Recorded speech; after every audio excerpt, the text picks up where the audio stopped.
Olá, boa tarde. Hoje é dia 25 de maio de 2018. Começa agora o programa Fundos Imobiliários aqui pela Infomoney TV. Hoje a gente volta a conversar com o Dr. Carlos Ferrari, do NFA Advogados, ele que já é sócio do programa Fundos Imobiliários e é sempre muito bem-vindo. Já já a gente vai ter uma visão diferente sobre fundo imobiliário para o ente público, funciona?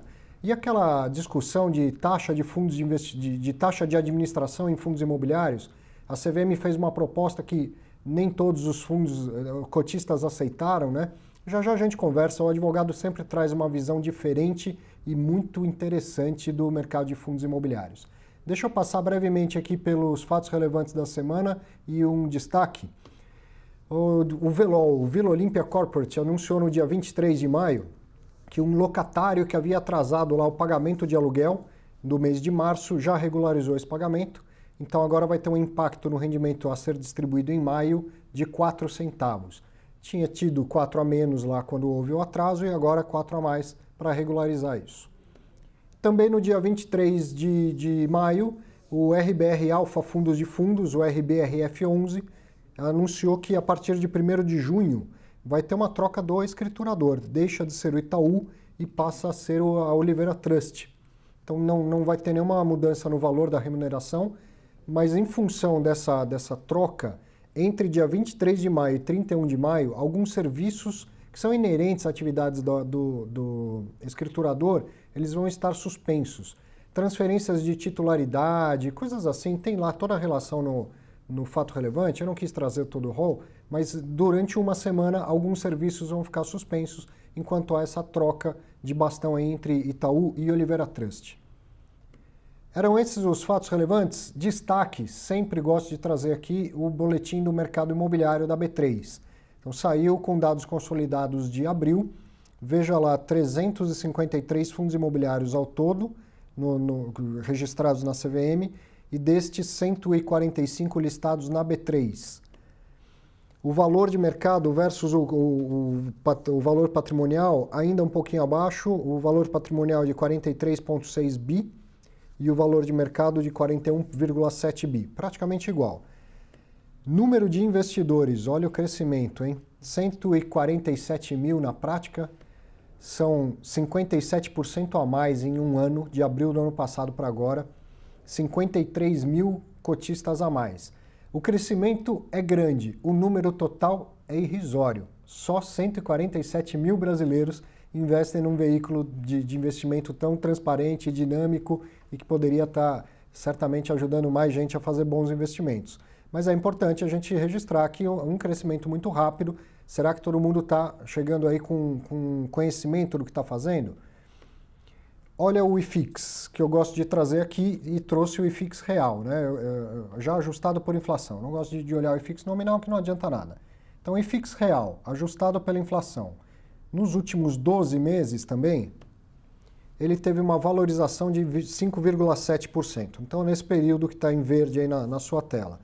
Se eu olhar aqui esse finzinho, ó, esse mês de abril para cá, menos 6,7%. Sendo que hoje estava caindo mais um 0,20, um pouquinho antes do programa, quando eu dei uma olhada. Então, muita gente desses 50 e tantos mil novos cotistas pode estar assustada, pode estar vendo uma queda pela primeira vez. E aí, o que eu faço? As cotas estão caindo. Bem, as cotas elas valorizam e desvalorizam, e o importante é que você sempre tenha em mente quais foram os fundamentos que te levaram a investir. Se você investe em fundo imobiliário simplesmente porque ele subiu quase 60% nos últimos 2 anos e você acha que isso vai continuar, eu lamento de te dizer que não, porque não é razoável que nenhum ativo no mundo valorize 30% ao ano.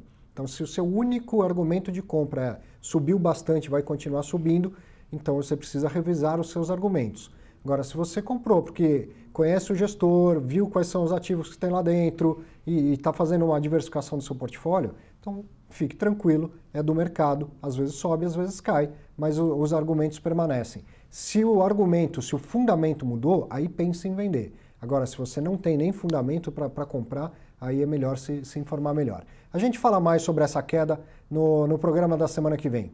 Deixa eu aproveitar para falar do curso Viva de Renda com Fundos Imobiliários. Esse é um curso online, você assiste na sua TV, no seu celular, no seu computador. e é um curso que tem até 9 horas, quase 9 horas de extensão. Você vai compreender o mercado todo, desde a parte jurídica, hoje tem um advogado aqui, desde a parte jurídica até toda a parte prática. E comprando o curso você tem 12 meses de acesso. E também para você que está chegando, leia aqui o Guia de Investimentos em Fundos Imobiliários, é um e-book gratuito que eu escrevi justamente pensando nos novatos, em quem está chegando agora, não conhece bem o mercado. Você encontra ele para download aqui nesse site, que está na sua tela, ou então também encontra lá na minha página no Facebook. Vá até lá pelo e-book e por outros motivos, me manda um recado, fala o que achou do programa de hoje, dos outros programas, mande sugestões. Ok? Eram esses os meus recados aqui na abertura e agora vamos aproveitar para bater um papo mais uma vez. Obrigado, Carlos. Obrigado você pelo convite. Você é sócio e é muito bem-vindo aqui. Obrigado mesmo. Parabéns pelo programa e pela capacidade de traduzir tudo isso com simplicidade e segurança para muita gente, democratizando aí a informação. Tem que ter. A gente tem que falar que agora são 500 mil, 600 mil. Nos Estados Unidos estimam-se 80 milhões de investidores. A gente tem potencial. E o patrimônio líquido de mais de um trilhão de dólares. É uma loucura. A gente tem potencial para isso, tem espaço para isso. Acho que a ferramenta é eficiente para esse público. Tem sido bem utilizada. A gente passou por períodos diferentes, né?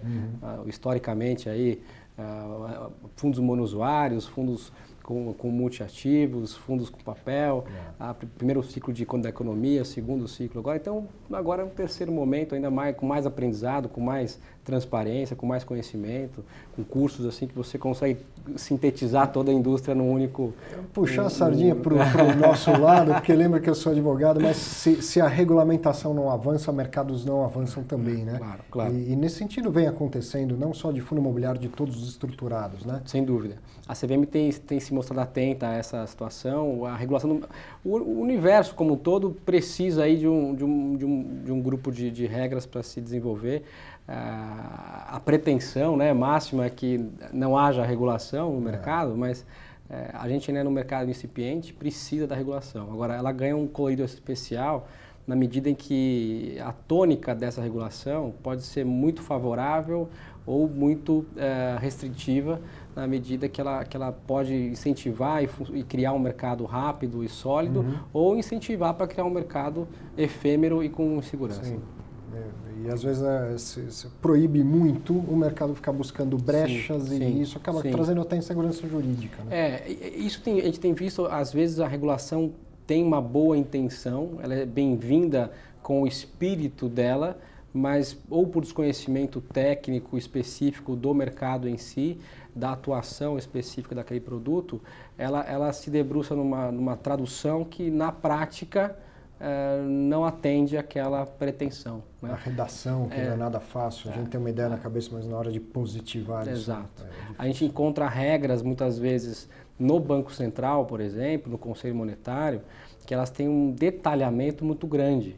O assunto é técnico, ele é profundo e denso. Sim. Então, na hora de regular as circulares, as resoluções do Banco Central, elas trazem em si um detalhamento muito grande. O que é segurança jurídica? E facilita para os bancos. Veja, a gente não encontra essa insegurança dentro do ambiente bancário. O Brasil ele é conhecido, inclusive, pela solidez, a rigidez do sistema bancário, do sistema financeiro. E no mercado de capitais isso ainda é pouco traduzido na prática. A gente tem uma ou outra norma com qualidade e profundidade. Ou seja, além das instruções, a CVM poderia fazer mais uso das circulares. Eu acho que ela circulares, resoluções, instruções normativas, ofício de orientação, ela tem utilizado isso, mas ainda de forma acanhada. Agora ela está, veja, é uma questão até de crescimento da própria CVM, né, de organização da própria estrutura. A securitização em si é uma ferramenta nova para a CVM no dia a dia dela, né? A estrutura de fundos ela conhece bem, a estrutura de securitização ainda está ali acompanhando, olhando, entendendo para que lado esse mercado deve caminhar. Então, a orientação, na medida do possível, tem que vir com o maior número de detalhe possível para que você faça uma operação certo e seguro, que não há dúvida de que é aquilo que se pretende implementar. o grande desejo de não ter a regulação, e eu sou partidário disso, e acho que essa é por isso que às vezes o regulador se acanha, ele sabe que o mercado não gosta da intervenção, excesso, a intervenção na economia é sempre olhada com viés, deixa às vezes a regulação ampla, ela vem de maneira, uma regra mais branca e o mercado vai se acomodando. Em algum momento isso é importante, mas na formação de mercados como o nosso, inicialmente, talvez fosse importante ter um direcionamento para manter a segurança e ir crescendo, e fazendo isso com rapidez, né? Junto com o mercado. Quando eu falo que o advogado traz uma outra visão do mercado, é interessante que essa visão ela é prévia, é o que eu quero te explicar. A gente enxerga aqui o que já está rolando no mercado. Sim. Você enxerga muita coisa que a CVM barrou, que não chegou ao teu mercado, por causa de um detalhe na regulamentação ou outro. É verdade. Né? A gente identifica bastante a parte da estruturação dos projetos. E o empresário, o estruturador, ou a instituição financeira que está ali desenvolvendo aquela forma de captação, olha e pergunta se determinada estrutura, determinado modelo é possível, e a regulamentação, às vezes, por um detalhe, né? Proíbe ou impossibilita determinado uso do instrumento. O fundo imobiliário, claramente, ele não pode dar fiança, né? Diferentemente do fundo de participações, que pode dar a fiança para os seus projetos. E veja, é muito comum no financiamento imobiliário, bancário imobiliário, a necessidade quase que regulatória, né, do compliance de qualquer banco, a exigência de um fiador para o plano empresário. Então, o fundo imobiliário que pretende desenvolver empreendimentos imobiliários, ele vai ficar refém, ele não vai conseguir, de maneira geral, né, obter um plano empresário, porque ele não pode conceder fiança nesse modelo. E não é uma fiança ruim, uma fiança extraordinária, extravagante, é uma fiança que muitas vezes os próprios cotistas estão de acordo, né, que é o modelo que o fundo de participação trabalha. Então, por que não? O mercado tem uma estranheza, ele fala, poxa, isso aqui não pode. Ele não pode comprar créditos, né? O fundo imobiliário não pode ter crédito. Ele só compra o imóvel, mas ele compra um CRI. CRI é um crédito. Título de crédito de renda fixa, né? Por essência. Mas só pode comprar o CRI. Por que será? Veja, ele pode desenvolver um projeto com capital próprio e vender aquele bem, aqueles imóveis, aquelas unidades, aqueles apartamentos. O que ele vai ter? Crédito. Crédito pulverizado, de pessoa física. Ou seja, ele pode desenvolver e ter o crédito, mas ele não pode comprar o crédito de alguém que desenvolveu antes. Qual que é exatamente a pretensão aqui? O que se quer zelar com isso? Né? Me parece uma função própria à simples proibição. Né? Não pode. Espera aí, onde você quer chegar com isso? Né? Em que medida você procura? Tem algo tão similar que pode, porque que isso não pode. Percebe? Então, e esses exemplos, como esse, a gente encontra tantos outros que existem da mesma forma. Num processo específico, a CVM autoriza e concede ali a regulamentação e a concessão do registro, e numa outra questão bastante mais simples, ela fala, não, isso aqui você não pode fazer. E aí, por conta dessas limitações, desses entraves, o mercado faz uma verdadeira ginástica, né, para poder contornar muitas vezes essas regras que sempre falo em sala de aula, os alunos sempre gostam. Eu falo assim, o regulamentador deixa brechas, o mercado nunca. O mercado é que nem areia, ele vai ocupando. Ele ocupa todos os espaços, todos os espaços, é verdade. O Carlos, e essa questão do poder público se aproximando dos fundos imobiliários? Bacana, acho que essa é um pouco a origem da norma, né? O fundo imobiliário ele veio no bojo de uma pretensão de se utilizar essa ferramenta para melhorar, incentivar, favorecer a política urbana, né? A urbanização das cidades. Ele é um instrumento incentivado, então ele não paga lá o PIS, COFINS, RSSL na sua atividade, justamente para poder viabilizar a criação, a construção, o desenvolvimento de ativos imobiliários em áreas onde não seria possível fazer. Então, isso é um pouco a motivação do instrumento em si. E pouco se utilizou, ou pouco se utiliza ainda, o fundo imobiliário com essa finalidade. E agora, o Estado de São Paulo, depois de um longo estudo, enfim, de dúvidas que partiram até do próprio Tribunal de Contas do Estado, perguntando se podia fazer isso, se o Estado pode abrir mão dos seus imóveis, se ele, como é que ele tem que fazer uma licitação, como que ele vai se comportar com essa questão de trocar os seus imóveis por cotas e a partir daí transformar, vamos chamar assim, esses imóveis em ativos que tem a mesma personalidade de um ente privado, né? Que essa é a grande qualidade nesse modelo de fundo. Os modelos são quaisquer, né? Modelos de reloteamento de áreas, mas falando desse do Estado de São Paulo, ele vai trocar esses imóveis que ele possui por cotas, então a permuta é muito simples, como você subscreve o capital de um fundo integraliza com esses imóveis e esses imóveis, portanto, passarão a integrar o ente privado que vai estar administrando esse imóvel, né, o administrador do fundo imobiliário, com o gestor imobiliário, o consultor imobiliário, que ali vai ser feito o trabalho do dia a dia, né, da adequação, locação, compra e venda, verificação, com uma capacidade tremendamente maior que o Estado de cuidar, melhorar e trabalhar esses imóveis de forma correta, porque o Estado em si, ele não, a gente vê isso, ele não consegue, ele não tem a capacidade de melhorar o imóvel, quando muito ele consegue manter o imóvel, né? Então, assim, incrementar, fazer retrofit, qualidade, qualificação, pintura, essa capacidade o Estado não tem. A despesa corrente já absorve todo o recurso que ele tem para simples manutenção. E a gente não faltam exemplos aí, infelizmente, de imóveis que ficam degradados e se perdem, né, por completo e, quando não muito, causam tragédias, como a gente viu recentemente. Em São Paulo. Então, o fundo imobiliário passa a ser deve ser olhado como uma ferramenta de estados e municípios para ganhar autonomia, velocidade, qualidade na gestão, pela sua qualidade em fornecer a transparência, em fornecer a confiança para que o mercado possa interagir com aquele patrimônio imobiliário como se privado fosse, porque de fato ele passa a ser. Hoje você vai comprar um imóvel do Estado, você fica meio na dúvida se aquele imóvel está tudo certo, você tem que fazer uma diligência muito mais complexa, o Estado fica na dúvida de como ele pode vender, a que preço ele pode vender, se ele está infringindo alguma regra, o Ministério Público fica já de antena em pé, saber se aquele imóvel foi vendido abaixo do preço, se não foi. Então, na hora que você passa por todos esses riscos, você está excluindo aquela carteira imobiliária, aquele patrimônio imobiliário, que é muito grande, do Estado, dos municípios, da União Federal, do mercado em si. Então, quando você coloca esses ativos dentro do fundo imobiliário, você passa a inserir esses bens de volta à economia.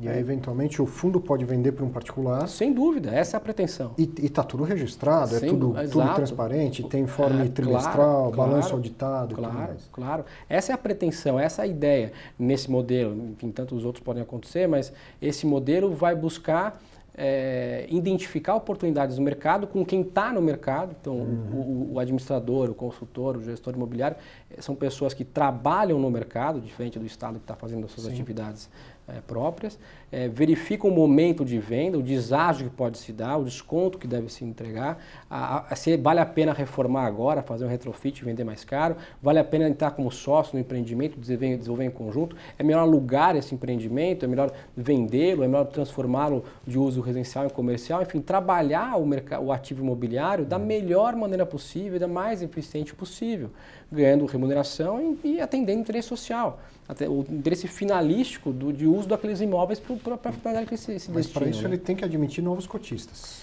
Ele pode, ele não, de imediato, ele não precisa. Ele pode admitir novos cotistas, acho que o caminho natural será esse, no caso do Fundo do Estado de São Paulo. É a pretensão do Estado não ficar cotista, até idealmente ele ficaria como minoritário no longo prazo. Né? Mas ele não precisa, o Estado não precisa ter a ideia de que ele vai buscar novos cotistas agora, porque o fundo ele recebe imóveis com renda, alguns geram renda, alguns imóveis podem ser vendidos e gerar caixa, então ele vai gerar algum ativo ali dentro, alguma qualidade de remuneração que por si só já existe um ganho em transferir, em tirar do Estado ineficiente, lento, engessado, aquele patrimônio transferindo para um ente privado que vai cuidar com o devido zelo e capacidade de para que fique claro, se alguém ainda não conhece fundo imobiliário, porque a gente toca num assunto, de repente isso reverbera. Claro. O Estado ele deixou de ter os imóveis, passou para o fundo imobiliário, mas ele começa a receber 95% do lucro líquido dos imóveis. Ele tem as cotas, ele não perdeu. O valor do imóvel, no caso aqui foram 260 imóveis que serão integralizados até o fim do ano nesse fundo. Esses imóveis são trocados por cotas. Então, veja, eu não deixei... Não é que ele abriu mão de patrimônio, ele só trocou patrimônio nenhum. Exatamente. O valor de mercado que aqueles imóveis têm hoje é exatamente o mesmo valor refletido nas cotas. Com uma vantagem. Os imóveis passarão agora de uma boa administração, uma boa gestão e uma boa manutenção. Exato. E eles a tendência natural é que esses imóveis ganhem e gerem valor. E essas cotas que o Estado possui agora são transacionáveis em frações. Então ele não precisa desfazer do prédio inteiro para dar uma garantia, ou para fazer um refinanciamento, ou para sustentar um precatório. Enfim, hoje ele tem um ativo na mão que, mesmo para o Estado, é uma liquidez muito maior, infinitamente maior, do que a carteira imobiliária que ele tinha, que muitas vezes nem sabe o que tem. E para o cidadão a transparência, a marcação a mercados pode ser listado em bolsa. Ele será listado em bolsa. Ou seja, todo mundo vai saber quanto que vale, quanto que é o valor de mercado. Sem dúvida. Muito bom. Esse é um exemplo do Estado de São Paulo e eu acho que vale pelo pioneirismo, mas o exemplo parecido no Rio de Janeiro, uma ocupação do Porto Maravilha, enfim, tirando o balo econômico, enfim, de situação que não estava ali no sentido ou não do fundo, ele conseguiu, né, viabilizar a recuperação de uma área portuária no Rio de Janeiro que era completamente irrecuperável na visão de muita gente. Então, por meio de um fundo imobiliário, para quem não sabe, ali é o Fundo Imobiliário Porto Maravilha, que tem como cotista principal a Caixa, ele trabalha ali o potencial construtivo daquela área, ele viabilizou, né, o desenvolvimento daquele espaço.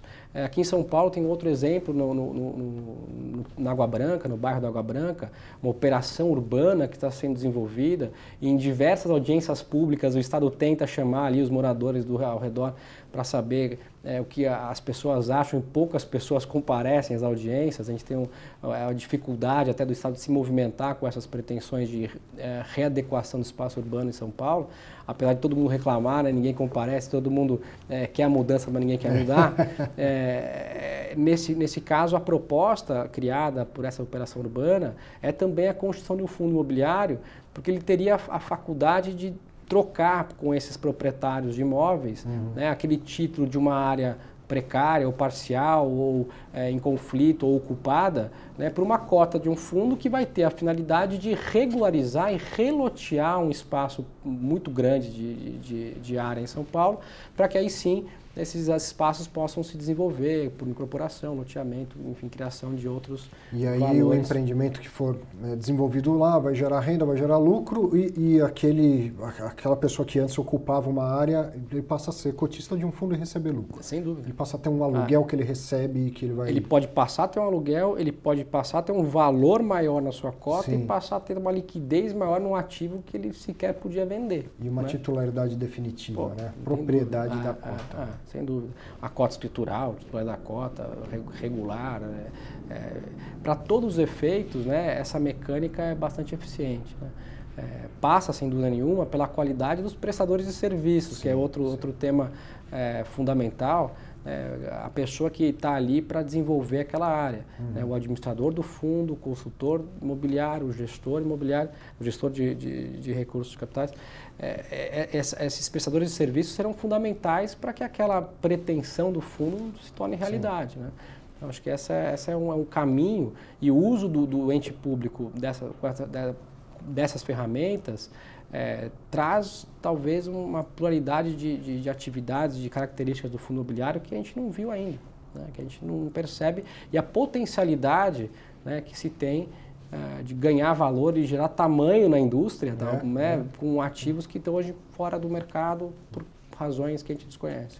É interessante. Você diz que, na verdade, seria uma ideia original na concepção do fundo imobiliário. Sem dúvida. Para muita gente, eu, sinceramente, estou ouvindo isso pela primeira vez, mas não importa se era antes ou se é depois, o que importa é enxergar outras funcionalidades no produto. O FDIC, é impressionante como o FDIC se reinventa o tempo todo, sim, né? Sim. Agora, por causa dos cartões de crédito, parece que nasceu um novo produto e é o mesmo. Uma nova fase, que é o FDIC, né? Isso deve acontecer com o fundo imobiliário também, enxergar outras funcionalidades. Onde tem imóvel pode ter fundo imobiliário, então o potencial é imenso. Sem dúvida. É só encontrar essa... Não, a justificativa dessa estrutura de ela ser incentivada, não pagar os impostos como outras atividades pagam, outro proprietário de imóvel, uma empresa, por assim por diante, é justamente viabilizar, né, criar a atividade econômica, imobiliária no caso, em áreas, em espaços que o próprio ente público ou particular não teria incentivo para fazê-lo. Né? Criar o equilíbrio para que essas outras áreas possam se desenvolver. Poderia dizer que é um CEPAC cujo o emissor é privado, não é a prefeitura? A ideia é mais ou menos essa. É isso aí. É isso aí. Viabilizar um potencial de construção. Você traz uma vantagem, né, um espaço maior, como o CEPAC garante, para que aquela estrutura seja desenvolvida, para que aquele projeto seja viabilizado. Né? Um último tema que a gente tinha conversado aí é a taxa de administração. E quando veio a reforma da 400 nossa, já 472. 472, obrigado. Imagina. A ideia era da CVM, está lá escrito, é que se o fundo for listado em bolsa e fizer parte de um índice, e hoje só existe o IFIX, que a cobrança fosse por valor de mercado e não por PL ou qualquer outro, mas preferencialmente pelo valor de mercado. Exato. E aí os fundos, para atender a norma, neste caso eles tinham que chamar assembleias gerais, e as assembleias, em sua maioria, não alcançaram quórum ou não conseguiram, ou né, não aprovaram a mudança. Passado tanto tempo. Não, e muitos fundos novos só podiam ir a mercado já com essa regra endereçada também. Né? E a pretensão naquele momento é porque se via a remuneração do administrador possivelmente indo acima de uma referência que era o valor de mercado das cotas. Então se viu ali uma injustiça. Né? Era um período que o mercado estava em crise e a maioria dos fundos estavam abaixo do seu valor patrimonial. Exatamente. Os cotistas, talvez, os fundos imobiliários não tinham a devida experiência ou entraram produtos ali, né, sem a devida reflexão. Né? E quando você tem a suspeita de perda de valor, eles vendiam as cotas com deságio porque queriam ali fazer um trade-off com a taxa de juros ou criar outro tipo de expectativa. As cotas foram caindo, né? E o patrimônio está lá, o prédio está valendo a mesma coisa, o prédio não perdeu o seu valor. Né? Só que a taxa de remuneração, o rendimento, a remuneração dos cotistas estava depreciado. Eles também alegavam um conflito de interesse, porque o valor patrimonial é dado por um laudo de avaliação, de uma consultoria tal, que é contratado pelo administrador. Certo. Então haveria um conflito de interesse. Ele falou, se você mostrar um laudo que baixa muito o meu preço, não me interessa, eu vou procurar um outro consultor. Perfeito. Né? E aí então uma solução possível seria o valor de mercado. O ganho fica vinculado ao preço da cota. O problema agora é que os valores das cotas, dos fundos, estão se apreciando rapidamente até. E quer dizer, então, agora que as taxas vão ficar caras porque o valor de mercado dos fundos imobiliários está subindo, já que a taxa de juros caiu bastante. Uma boa parte até acima do valor patrimonial. Perfeito. Então aí se nota que a pretensão para exigir um preço, né, justo daquela remuneração não pode se apegar sempre pelo menor preço, pelo menor valor, pelo menor possível. Isso vai direcionar e levar a uma seleção natural negativa. Você vai sempre ter menos pessoas eficientes prestando aquele serviço. Eu sou muito favorável a essa metodologia do valor de mercado e eu entendo que há implícito ali uma taxa de performance. Claro. Se o valor patrimonial é 1 e o mercado está 1,2, o cotista ele é beneficiado com isso. Perfeito. Se ele vender as cotas dele, ele se apropria deste ágio. Sem dúvida. Então, nesse cenário, o administrador está recebendo mais também. Agora, se é o contrário, o valor no mercado está abaixo do patrimonial, o cotista está sendo prejudicado, o administrador está recebendo menos. Perfeito. Eu acho que tem um alinhamento aí. Exato. Embora não dê para colocar na conta do administrador todo o sucesso ou não da precificação em bolsa, mas tem algum alinhamento. O administrador vai se esforçar justamente para manter a valorização daquele fundo. Agora, ele não vai conseguir artificialmente manipular esse preço. Né? Se manter a valorização não é ficar comprando cota, claro. Ao contrário, é sendo transparente, claro. Sendo eficiente. Né? Criando uma gestão ativa, muitas vezes. Que o mercado enxerga valor no fundo dele. Que é o que dá valor, exatamente. A gestão ativa, a qualidade do gestor é que isso vai trazer a diferença e a valorização das cotas, sem dúvida nenhuma. Muito bom. Mais uma bela conversa, viu? Imagina, obrigado pela oportunidade. Tem que voltar sempre. Pode deixar. Muito prazer. Impressionante como eu falo isso, esse olhar do advogado não vem com a cabeça, vai subir, vai cair, é outra cabeça, mas traz informações e agrega tanto, a gente aprende tanto ouvindo isso aí. Eu gosto muito de recebê-lo. Obrigado. Seja sempre bem-vindo, viu? Muito obrigado, Arthur. Obrigado você. Para você, mais um papo bom com o advogado. Até a semana que vem, é feriado, na quinta-feira, mas sexta tem programa e eu te espero aqui, tá bom? Grande abraço, até semana que vem.